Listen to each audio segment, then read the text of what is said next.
जो लोग मेरे इस चैनल पर नए हैं या फिर मेरा ये वीडियो किसी और सोशल मीडिया प्लेटफॉर्म पर देख रहे हैं, वो मेरा YouTube channel political Tamasha with doctor Arshi को सब्सक्राइब करके वहां पे लगी बेल आइकॉन को जरूर दबा दें ताकि आपको हमारे आने वाले हर वीडियो की अपडेट्स मिलती रहे।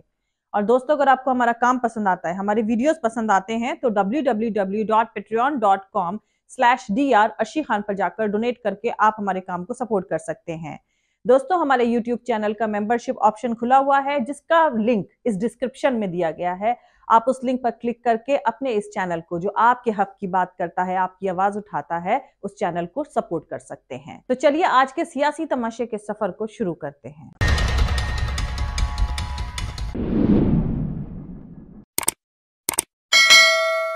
कल जो उत्तर प्रदेश के नगर निकाय चुनाव के जो नतीजे आए वो मजलिस इत्तेहादुल मुस्लिमीन के लिए बड़े ही हौसला अफजा रहे हैं और इसके लिए मैं शुक्र अदा करता हूँ अल्लाह सुब्हाना व तआला का और मजलिस के तमाम ज़िम्मेदारों का और उत्तर प्रदेश की आवाम का।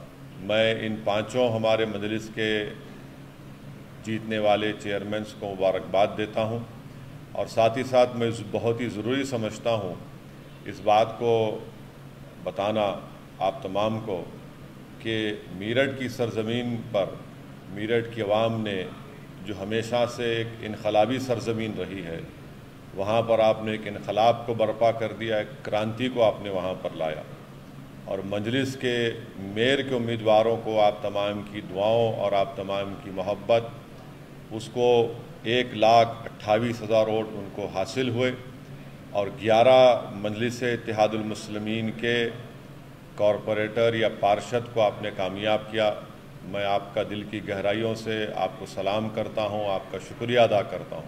जो नगर निकाय चुनाव के जो इंतखाबात इलेक्शन हुए उसमें मजलिस के 78 के करीब पार्षद और 20 पार्षद कामयाब हुए, 33 नगर पालिका परिषद के काउंसलर कामयाब हुए और 22 नगर पंचायत के काउंसलर कामयाब हुए। तो ये बहुत बड़ी हमको कामयाबी मिली है, बड़ी बड़ी पार्टियों को नाकामी मिली है। देखिए, रामपुर हमेशा से ही इतिहास लिखने की धरती रही है। जिस तरीके से रामपुर में जनता अपना मन बना चुकी है, इस तरीके के लोग जिन्होंने हमेशा रामपुर की जनता को बरगलाने का काम किया, रामपुर के जनता को हिंदू मुस्लिम में बांटने का काम किया, आज स्वाटांडा विधानसभा की सीट पर गठबंधन ने जीतकर ये साबित कर दिया है कि अब्दुल भारतीय जनता पार्टी के साथ है और आगे भी 2024 के लिए अब हिंदुस्तान के मुसलमानों ने मन बना लिया है कि मोदी जी को प्रधानमंत्री बनाना। जिसे भारत की इंटीग्रिटी यानी अखंडता कायम रखने में दिलचस्पी है, वो हर एक शख्स चाहेगा कि सोसाइटी में अमन बना रहे, आपसी भाईचारा मजबूत रहे, सब मिलकर रहें। बंटवारे का नतीजा भुगते हुए अभी कुछ ही दशक हुए हैं। मुल्क के लोगों में डिवीजन पैदा करने वाले इस मुल्क के दुश्मन हैं। कर्नाटक में बीजेपी के विधायक और मंत्री हिजाब पर बैन लगाने वाले बीसी नागेश को जनता और कांग्रेस ने 17,000 से ज्यादा वोटों से हरा दिया है।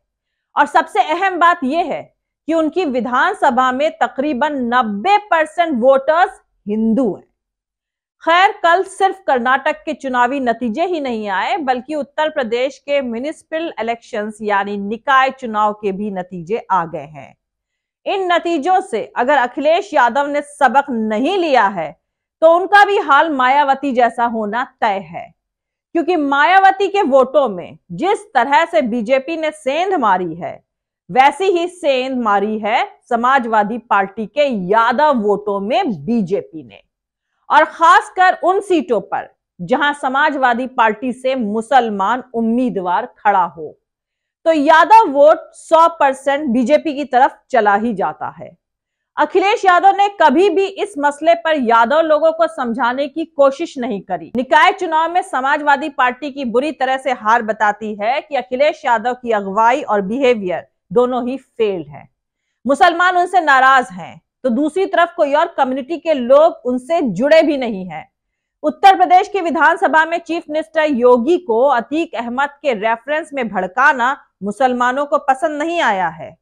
वैसे भी अखिलेश यादव को लेकर सियासी गलियारों में कहा जाता है कि वो इस देश के असली शहजादे हैं जो मेहनत नहीं करना चाहते हैं, बैठे बैठे सत्ता पा लेना चाहते हैं। निकाय चुनाव में उनका कोर वोटर मुसलमान उनसे छिटकता नजर आ रहा है। मेरठ, अलीगढ़ और इलाहाबाद के मेयर चुनाव में मिले वोटों को देखिए तो आपको अंदाजा हो जाएगा कि समाजवादी पार्टी क्या खोने जा रही है। इलाहाबाद के मेयर पद पर असदुद्दीन ओवैसी की एआईएमआईएम का उम्मीदवार 26,000 वोट पाकर चौथे नंबर पर रहा। इसके अलावा मुसलमान मेजॉरिटी वाले वार्डों से भी ओवैसी की मजलिस के तमाम उम्मीदवारों ने न सिर्फ जीत दर्ज करी है बल्कि अच्छे खासे वोट भी हासिल करे हैं। उत्तर प्रदेश के शहरी इलाकों में अखिलेश यादव से मुसलमानों की नाराजगी बढ़ती ही जा रही है। खासकर अतीक अहमद के रेफरेंस में उनका रवैया मुसलमानों को बेहद नागवार गुजरा है। तो वहीं आजम खान के साथ हुए बर्ताव के लिए भी मुसलमान अखिलेश यादव को ही जिम्मेदार ठहराते हैं। पूरी यादव कम्युनिटी और समाजवादी पार्टी आजम खान को मुश्किल वक्त में अकेले छोड़कर खड़ी हो गई थी।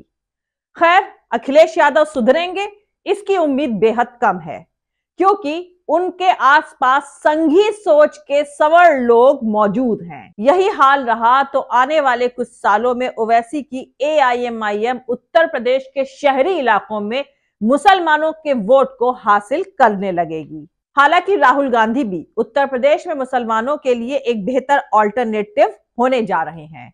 मुस्लिम जानकारों की माने तो उत्तर प्रदेश के मुसलमान अखिलेश यादव से ऊब चुके हैं और बहुत मुमकिन है कि सिर्फ बीजेपी के विरोध के नाम पर समाजवादी पार्टी को मिलने वाले मुस्लिम वोटों में भारी कमी आ जाए।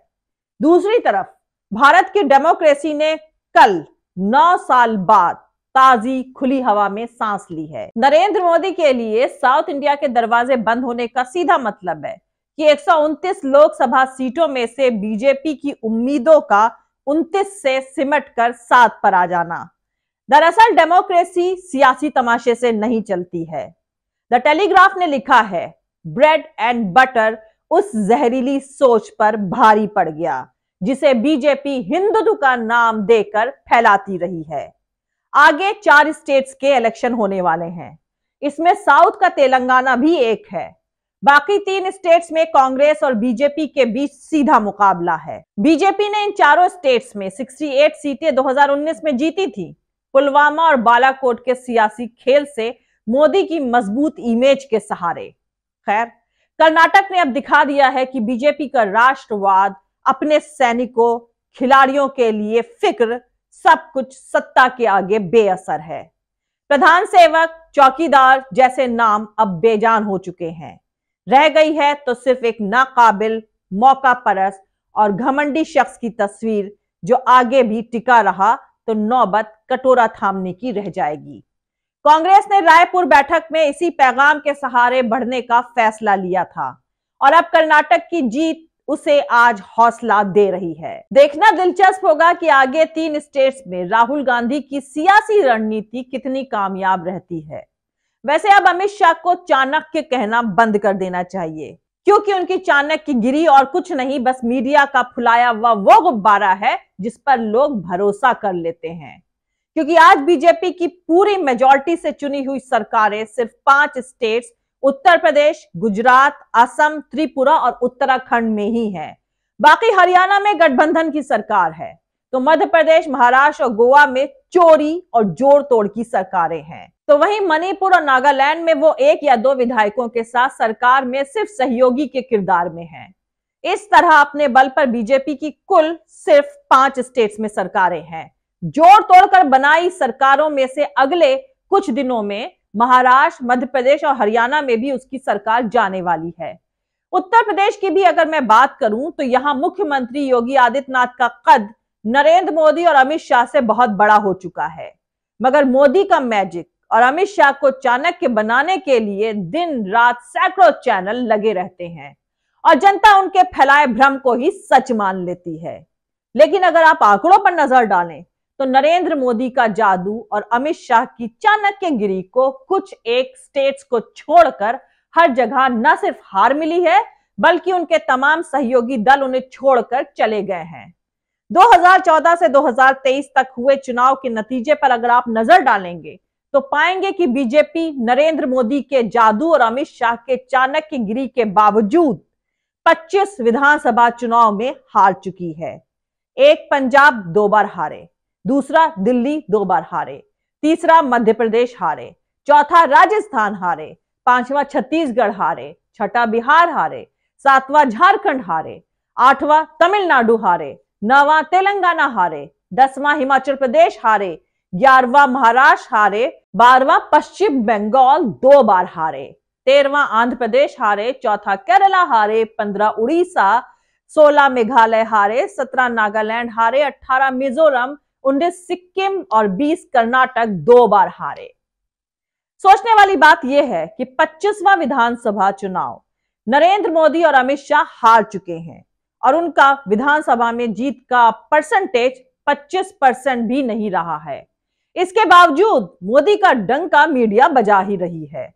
दरअसल टॉमी मीडिया हिंदी पट्टी के लोगों के दिमाग पर कब्जा कर चुका है, मगर हो सकता है कि कर्नाटक के नतीजे के बाद हिंदी पट्टी के लोग भी अपना दिल और दिमाग खोलकर सोचने लगे। तो दोस्तों, नरेंद्र मोदी के मैजिक वाला सिर्फ एक ही स्टेट है और वो है गुजरात, और अब वहां भी अमित शाह की चाणक्यगिरी कुछ खास नहीं है। कुल मिलाकर निचोड़ यह है कि हिंदी पट्टी में जीतने के लिए मीडिया को खुलकर नंगा होना होगा, उसकी क्रेडिबिलिटी खत्म करके उसे गोदी मीडिया साबित करना होगा। इसके अलावा दूसरा और कोई चारा नहीं है। वैसे अगर देखा जाए तो अवाम के अच्छे दिन आने वाले हैं। न खाऊंगा न खाने दूंगा कहने वाले प्रधानमंत्री की अगुवाई में उनकी पार्टी ने कर्नाटक, महाराष्ट्र, मध्य प्रदेश समेत दूसरे स्टेट्स में एक से ज्यादा बार दल बदल करवा करके अपनी सरकार बनाई है। प्रधानमंत्री कांग्रेस की इंटरनल डेमोक्रेसी की बात करते आ रहे हैं।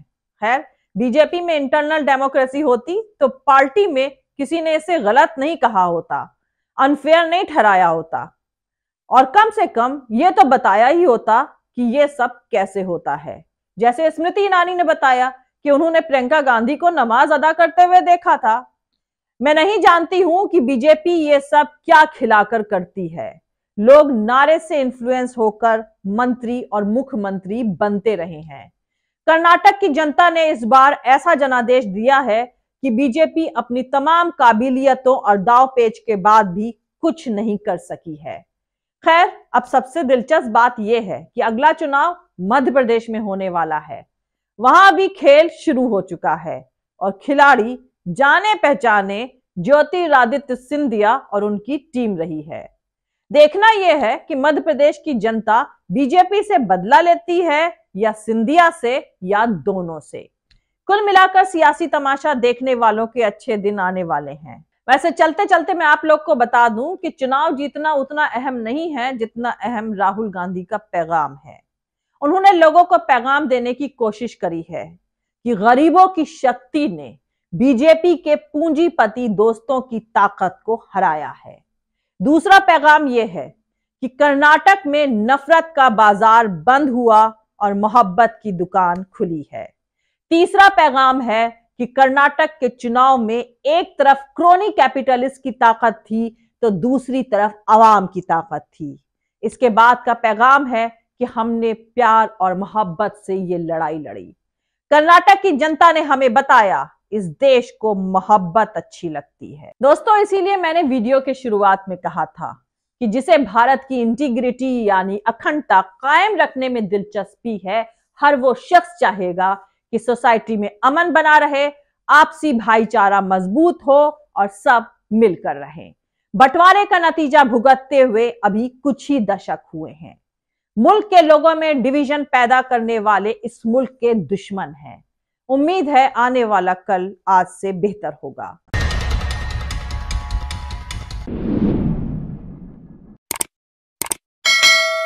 तो मिलते हैं अगले वीडियो में किसी दूसरे नए सियासी तमाशे के साथ। जय हिंद, सत्यमेव जयते, अल्लाह हाफिज। दोस्तों, हमारा पूरा वीडियो और दूसरे और वीडियोस देखने के लिए हमारा YouTube channel political Tamasha with doctor Arshi को सब्सक्राइब करके वहां पे लगी बेल आइकॉन को जरूर दबा दें ताकि आपको हमारे आने वाले हर वीडियो की अपडेट्स मिलती रहे। और दोस्तों, अगर आपको हमारा काम पसंद आता है, हमारे वीडियोस पसंद आते हैं, तो www.patreon.com/dr अर्शी खान पर जाकर डोनेट करके आप हमारे काम को सपोर्ट कर सकते हैं। दोस्तों, हमारे इस YouTube चैनल का मेंबरशिप ऑप्शन खुला हुआ है, जिसका लिंक इस वीडियो के डिस्क्रिप्शन में दिया गया है। आप उस लिंक पर क्लिक करके अपने इस चैनल को, जो आपकी आवाज उठाता है, आपके हक की बात करता है, उसको सपोर्ट कर सकते हैं। और आप हमें फॉलो भी कर सकते हैं हमारे ट्विटर, इंस्टाग्राम और फेसबुक पेज पर। मेरा ट्विटर हैंडल है @arshi aziz khan।